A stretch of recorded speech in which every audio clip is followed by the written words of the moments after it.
예, 할렐루야. 오늘 8월 14일 토요일 날짜입니다. 오늘 본문 말씀 사사기 6장 1절에서 10절 말씀 함께 보도록 하겠습니다.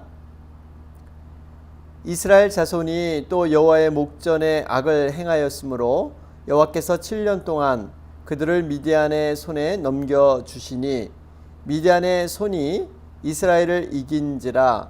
이스라엘 자손이 미디안으로 말미암아 산에서 웅덩이와 굴과 산성을 자기들을 위하여 만들었으며 이스라엘이 파종한 때면 미디안과 아멜렉과 동방 사람들이 치러 올라와서 진을 치고 가사에 이르도록 토지 소산을 멸하여 이스라엘 가운데에 먹을 것을 남겨두지 아니하며 양이나 소나 나귀도 남기지 아니하니 이는 그들이 그들의 짐승과 장막을 가지고 올라와 메뚜기 떼같이 많이 들어오니 그 사람과 낙타가 무수함이라. 그들이 그 땅에 들어와 멸하려 하니 이스라엘이 미디안으로 말미암아 궁핍함이 심한지라. 이에 이스라엘 자손이 여호와께 부르짖었더라. 이스라엘 자손이 미디안으로 말미암아 여호와께 부르짖었으므로 여호와께서 이스라엘 자손에게 한 선지자를 보내시니 그가 그들에게 이르되 여호와께서 이같이 말씀하시기를 이스라엘의 하나님 내가 너희를 애굽에서 인도하여 내며 너희를 그 종되었던 집에서 나오게 하여 애굽 사람의 손과 너희를 학대하는 모든 자의 손에서 너희를 건져내고 그들을 너희 앞에서 쫓아내고 그 땅을 너희에게 주었으며 내가 또 너희에게 이르기를 나는 너희의 하나님 여호와이니 너희가 거주하는 아모리 사람의 땅의 신들을 두려워하지 말라 하였으나 너희가 내 목소리를 듣지 아니하였느니라 하셨다 하니라. 아멘. 예, 우리 계속해서 사사기 6장을 살펴보는 가운데 있습니다. 우리가 전의 내용을 잠깐 살펴보면 사사 드보라가 출연을 했습니다. 이로 인해서 이스라엘이 40년 동안 태평 세월을 누리게 되죠. 그런데 또 사사 드보라가 죽게 되자 이스라엘 사람들은 하나님을 배반하고 우상 숭배 죄악을 반복하게 됩니다. 이러한 또 죄 때문에 하나님께서는 진노하시게 되죠. 그들을 미디안의 손에 파시게 됩니다. 추수할 때가 되기만 하면 메뚜기처럼 와서 모든 것을 싹 쓸어가는 이러한 어려움을 주었죠. 사실 이스라엘 입장에서는 정말 말 그대로 입에 풀칠할 양식조차 없이 궁핍한 그러한 경험을 하게 됩니다. 이 미디안의 압제 아래서는요, 집에서 살 수 없어서 산이나 사막으로 나가 구덩이를 파고 거기에 은신하며 아주 비참한 그러한 삶들을 살게 됩니다. 이러한 모습을 보면 결국 이스라엘 백성들의 죄가 하나님의 징계 수위보다 더 높아서 계속적으로 이런 어려움이 깊어지는 것을 우리는 알 수가 있습니다. 우리가 정말 하나님과 멀어지면 멀어질수록 우리의 죄악들은 더 깊어질 것이고 또 그로 인한 하나님의 심판, 징계는 더 강도가 세진다 하는 것도 보게 되죠. 여러분, 우리가 앞에 4장과 5장은 북쪽에 사는 사사들이죠. 바로 여사사 드보라와 그의 동역자 바락, 이러한 사람들이 기록이 되었는데 6장부터 10장 2절까지는요 중부 지역의 사사를 중심으로 기록을 하고 있습니다. 그 중에서 6장에서 8장 꽤 긴 그러한 내용들이죠. 가나안 중부의 대표적인 사사 기드온의 행적에 대해서 이렇게 기록되어 있습니다. 자, 이러한 여러 가지 배경적인 설명을 가지고 우리가 오늘 말씀을 들여다보면요. 1절 말씀을 보니까 이스라엘 자손이 또 여호와의 목전에 악을 행하였으므로 여호와께서 7년 동안 그들을 미디안의 손에 넘겨주니. 여러분, 여기 보면 또라는 말이 반복이 되고 있습니다. 그러니까 이스라엘 백성들이 얼마나 하나님 앞에 반복적인 그러한 죄악을 저질렀는가 하는 것을 볼 수가 있습니다. 그러면서 정말 이렇게 범죄한 인생은 결코 행복하지 못하고 이렇게 비참한 그러한 삶을 산다 하는 것을 우리가 1절부터 5절을 통해서 볼 수가 있습니다. 자, 그러면서 여러분 이렇게 타락한 인간, 사실 우리 안에는 여러분 소망과 희망이 없죠. 이미 육의 타락을 입었기 때문에 우리 인간은 스스로 절대 구원할 수 없습니다. 그래서 바로 예수 그리스도의 힘을 통해서 십자가의 능력을 통해서 우리가 구원이 가능한 것이죠. 여러분 타락한 인간은 이렇게 지속적으로 범죄할 수밖에 없는 연약한 존재입니다. 그래서 또 이런 것이 나오면서 이 죄악의 악순환, 이것을 끊지 못하고 완전히 패망할 수밖에 없는 그런 민족이 바로 이스라엘 백성들이죠. 그럼에도 불구하고 우리가 정말 이렇게 은혜로 살아갈 수 있다는 게 얼마나 감사한 일인지 모릅니다. 여러분 믿음의 사람 다윗조차도 이런 고백을 했습니다. 내가 죄악 중에 출생하였으며 모친이 죄 중에 나를 잉태하였나이다. 여러분 그러니까 원죄, 죄를 가지고 태어났기 때문에 자기의 연약함을 고백했던 바로 다윗뿐만 아니라 여러분 위대한 사도였죠. 바울조차도 그런 비슷한 고백을 했습니다. 오라 나는 공고한 사람이로다. 이 사망의 몸에서 누가 나를 건져내랴. 여러분 이렇게 통탄할 수밖에 없는 이것이 바로 인간의 현 주소죠. 죄악되고 연약한 존재. 그렇기 때문에 정말 구원의 조건으로 의로운 행위를 우리는 정말 행할 수도 없고 또 하나님은 이걸 요구하지도 않으셨어요. 그랬기 때문에 바로 믿음 하나 갖는 자마다 구원을 얻을 것이다. 이렇게 하나님께서 말씀해 주셨습니다. 자, 그러면서 1절 말씀을 보면 이렇게 목전에 악을 행할 때 7년 동안 그들을 미디안 손에 넘겨주셨다 그랬어요. 여러분 하나님께서 사랑하는 하나님의 자녀 백성들은요 특별하게 정말 바른 길 가기를 원하시고 계시죠. 그런데 어떠한 범죄의 길로 갈 때 하나님께서 반드시 사랑의 채찍, 그 징계를 하나님께서 임하게 하십니다. 여러분 이것이 어떻게 보면 사람 막대기, 인생의 채찍과도 같습니다. 여러분 이것이 우리를 망하게 하거나 힘들게 하는 목적이 아니죠. 분명히 바른 길로 들어서기 위한 정말 우리를 자극하고 정신나게 하는 것. 여러분 분명히 하나님의 징계가 없으면 사생자처럼 버려진 고아처럼 이렇게 여긴다고 말씀했습니다. 그렇기 때문에 하나님이 특별히 사랑하는 사람들은요 조금만 어떤 하나님의 그 길에서 벗어나면 여러 가지 사인을 통해서 하나님께서 바른 길로 가게 하시는 것. 여러분 이것이 우리에게 복이 되는 줄로 믿습니다. 그러면서 이러한 징계가 있을 때는 우리는 어떻게 해야 될 것이냐? 더욱더 하나님 앞에 가까이 나가야 합니다. 왜냐하면 하나님께서 가까이 부르시는 사인이기 때문에 그러면서 겸손하게 다시 한번 하나님의 뜻을 세워가는 그런 계기가 돼야 된다 하는 것을 보게 됩니다. 자, 그러면서 하나님의 징계는 반드시 기한이 있습니다. 오늘 1절 말씀에도 7년 동안 그러니까 계속적으로 이렇게 어려움이 있는 게 아니라 어떠한 일정의 기간을 통해서 하나님과의 관계가 회복되고 진정한 회개가 있으면 모든 것이 벗어진다 하는 것을 알 수가 있습니다. 자, 그러면서 2절 말씀을 보면 이렇게 범죄한 경우 정말 정상적인 삶을 사느냐, 또한 그 내면에 어떤 기쁨과 만족과 행복의 이런 삶이 있느냐, 그렇지 않다는 겁니다.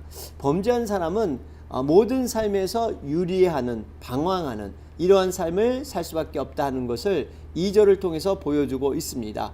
이 미디안의 공격을 통해서 이스라엘 자손들은요 미디안으로 말미암아 산에서 웅덩이와 굴과 산성을 자기들을 위하여 만들었다.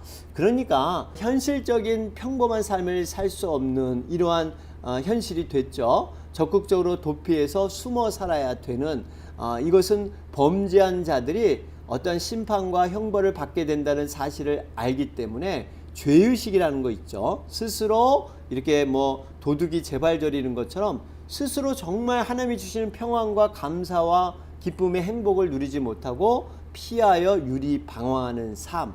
여러분 이러한 내면의 삶을 바로 범죄한 자들은 결과로 살게 된다 하는 것을 보게 되죠. 자, 그러면서 3절과 4절을 보시면 정말 하나님이 없는 자들에게 미래에 대한 소망도 없다는 것을 볼 수가 있습니다. 우리가 3절 보면 이스라엘이 파종할 때가 되면 반드시 미디안과 아멜렉과 동방 사람들, 그러니까 미디안만 쳐들어온 게 아니라 아멜렉과 동방 사람까지 함께 쳐들어왔어요.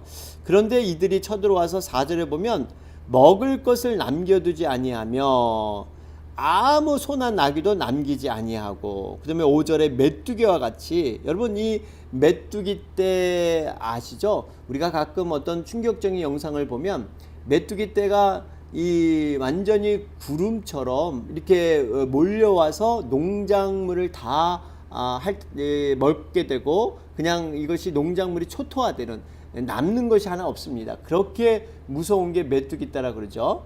여러분, 그런데 이 이스라엘 입장에서 보면 꼭 그냥 이렇게 파종할 때면, 이건 추수할 때죠. 수확을 앞두고 이제 우리가 먹으려고 모든 것을 이렇게 잘 모아 놓으려고 할 때, 이럴 때 공격한다는 거예요.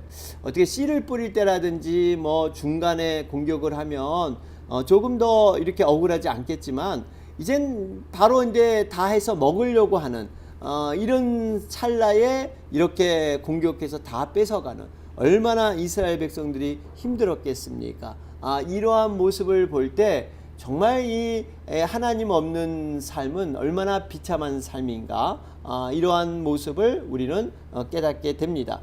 그러면서 이 5절 말씀을 보면 이는 그들이 그들의 짐승과 장막을 가지고 올라와 메뚜기 같이 많이 들어오니, 여기 보니까 많은 짐승을 그들이 끌고 와서 공격을 했고요.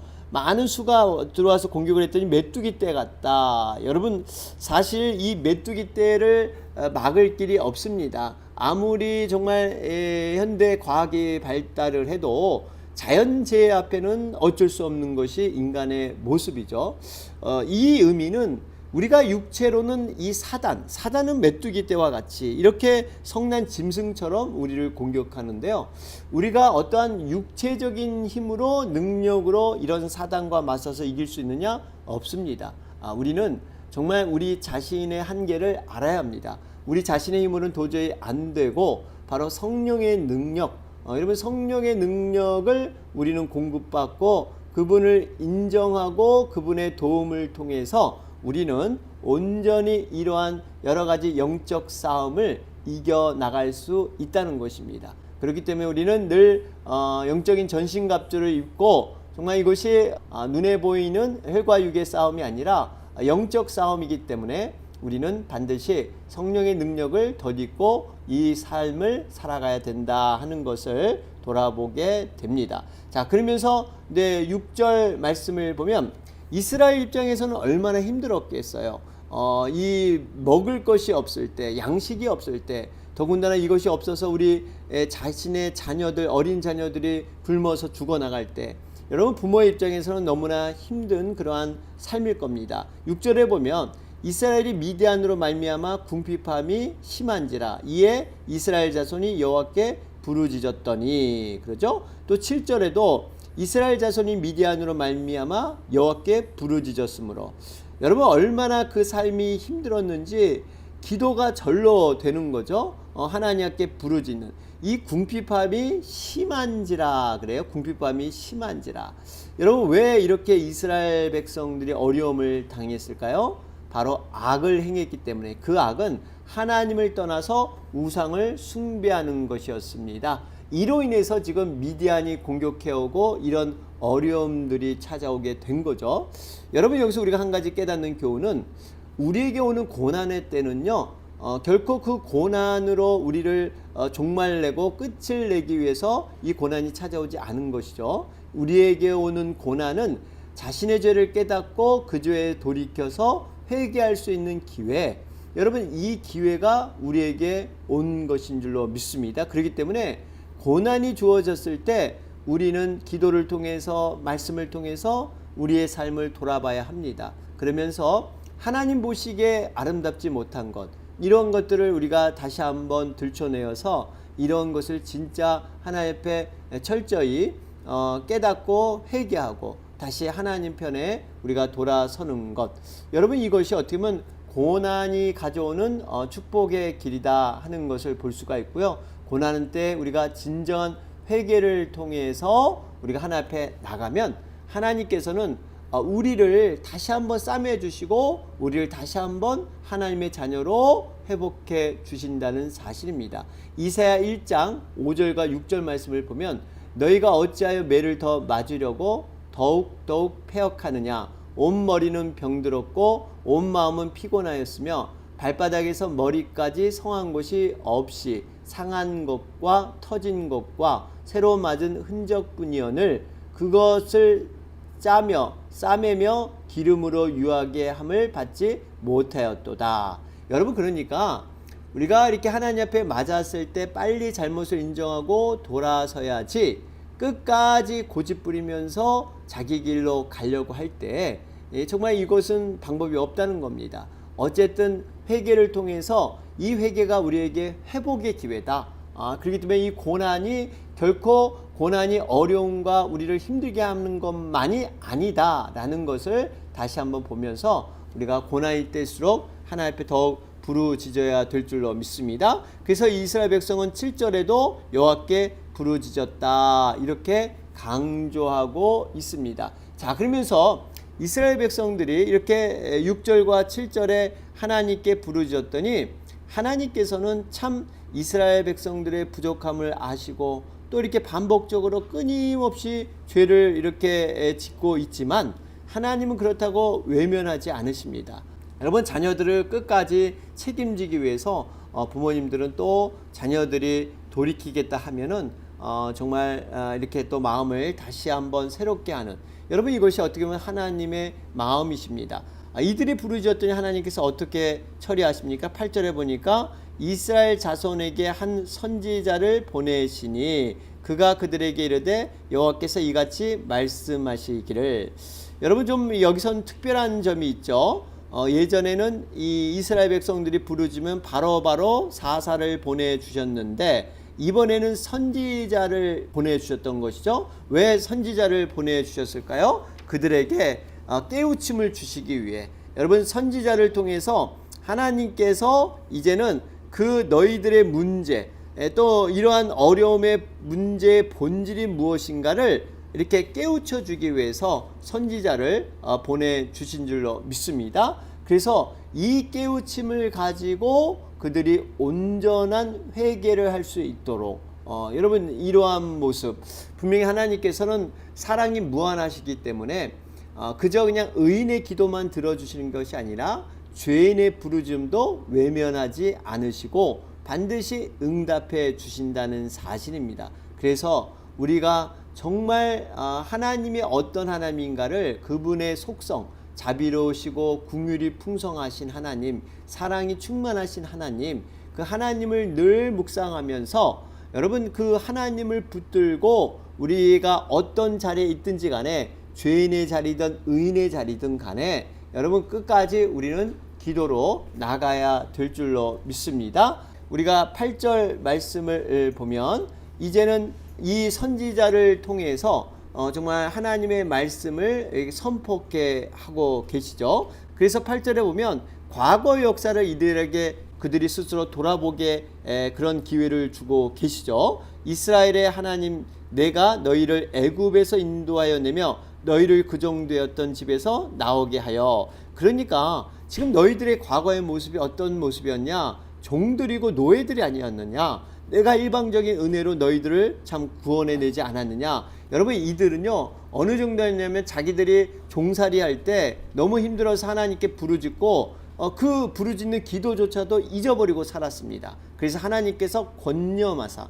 하나님은 기도한 내용을 다 잊지 않으시고 다 기억하십니다. 여러분, 때로는 기도하는 사람이 자신이 뭘 기도했는지도 모르지만 하나님은 모든 것을 다 기억하고 계셨다가 정말 하나님의 때, 그 타이밍에 이러한 이스라엘 백성들을 이렇게 출애굽시키시는, 여러분, 이런 분이 우리의 하나님인 줄로 믿습니다.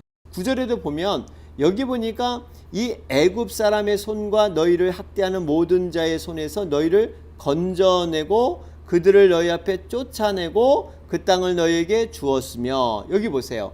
정말 이 애굽 사람 너희를 학대했다. 이스라엘 백성 학대했다 그러죠. 그러면서 건져내고 쫓아내고 주었다. 여러분, 이렇게 완벽하게 하나님은 이렇게 모든 것을 행하셔서 일하시는 하나님인 줄로 믿습니다. 직접 하나님이 사람이 되셔서 우리 곁에 오셔서 우리를 직접 데리고 구원해 주시고, 또 앞으로 어떻게 살기 위해서 이렇게 성령님을 보내주셔서 이렇게 살아라, 모든 것, 또 우리가 가야 될 그 처소, 하나님 나라까지 예비해 놓으시는, 완벽하게 하나님은 우리의 구원을 위해서 총체적으로 일하시는 하나님. 여러분, 그런 하나님이 우리의 아버지인 줄로 믿습니다. 여러분, 그렇기 때문에 우리가 이 회개라는 의미, 지금 이스라엘 백성들이 왜 이렇게 자꾸 반복되는 죄를 지느냐? 하나님의 온전한 회개에 이르지 못하고 그들은 늘 자신이 후회하는 정도로 그쳤기 때문에 이렇게 반복적인 이러한 죄를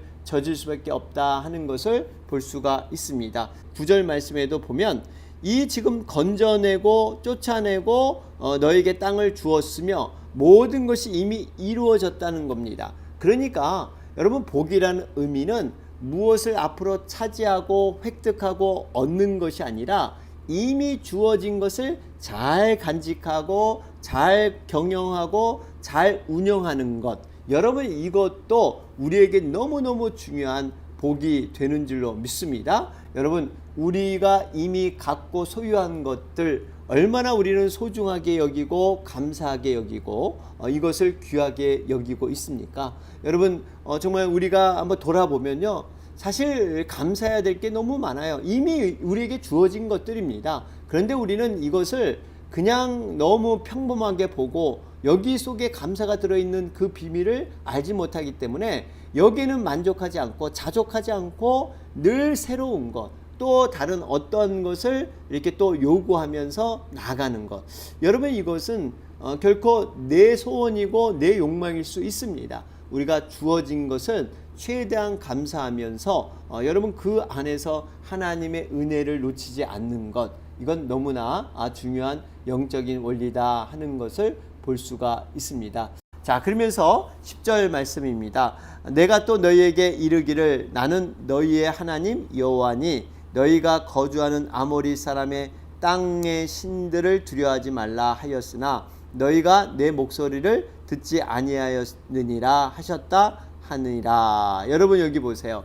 분명하게 우리가 세상을 이기지 못하는 것, 이러한 이유가 왜 그럴까요? 어떠한 능력이 없어서가 아니라 우리가 믿음의 문제다 하는 것을 볼 수가 있습니다. 이스라엘 백성들을 보면 이스라엘 백성들이 왜 가나안 땅에서 이 가나안 민족을 온전히 내쫓지 못했을까요? 여기 보니까 아모리 사람의 땅의 신들을 두려워하지 말라. 이 두려워하지 말라라는 의미는 두려워했다는 겁니다. 이방 땅의 신들, 우상의 신들을 두려워했기 때문에 정말 하나님의 능력보다 그들의 능력이 커 보이는 이러한 것에 속아 넘었기 때문에 결국 이 가나안에서 무너질 수밖에 없는, 여러분, 분명하게 내 목소리를 듣지 아니하였느니라. 그러니까 하나님의 목소리를 더욱더 굳세게 붙들고 믿음으로 나가야 했는데 그것을 이렇게 가지 못하고 정말 이 이방 그 신들에 대한 그 두려움이 컸던 겁니다. 이것은 한마디로 믿음이 없었기 때문에 이 지금 이스라엘 백성들이 무너질 수밖에 없었다 하는 것을 우리는 알 수가 있습니다. 자, 오늘 말씀 정리해 보면 반복되는 불순종과 배교, 말씀으로 깨우치시는 주님. 여러분, 우리도 정말 우리의 삶 가운데 이렇게 반복적으로 실패하는 부분이 분명히 있습니다. 여러분, 우리가 실패하고 넘어지는 것이 어떤 새로운 분야가 아니라 내 자신을 돌이켜 보면 항상 넘어지고 이렇게 약한 이런 나의 아킬레스건과 같은 이런 부족한 면이 누구에게나 있습니다. 그것이 다 다른 경우가 많죠. 자신만이 아는데 이러한 그 자신이 반복되는 그러한 습관적으로 넘어지는 이러한 모습을 놓고 우리가 기도가 필요합니다. 정말 성령님께서 붙들어 주셔서 이 연약한 부분을 잘 보완해 주시고 다시 한번 세워주시도록 무너진 성이 다시 한번 온전히 세워질 수 있도록 여러분 기도로 나가는 것 너무나 중요합니다. 자, 오늘 말씀 기억하면서 오늘 토요일 날짜인데요. 우리 내일 우리 또 전도 선교 구제주일로 우리 하나님 앞에 예배드리게 됩니다. 여러분 우리 교회에 더욱더 말씀과 성령의 충만함을 허락하여 주시고 우리 교회가 교회의 본질을 다시 한번 회복하게 하여 주셔서 영혼을 구원하여 제자 삼는 일, 여러분 이 시대 가운데 과연 우리가 어떻게 살아가야 될 것인가 다시 한번 돌아보면서 하나님의 본질을 붙들고 다시 한번 살게 하여 주옵소서. 우리 간절히 기도하며 나가도록 하겠습니다. 다 같이 기도드리겠습니다.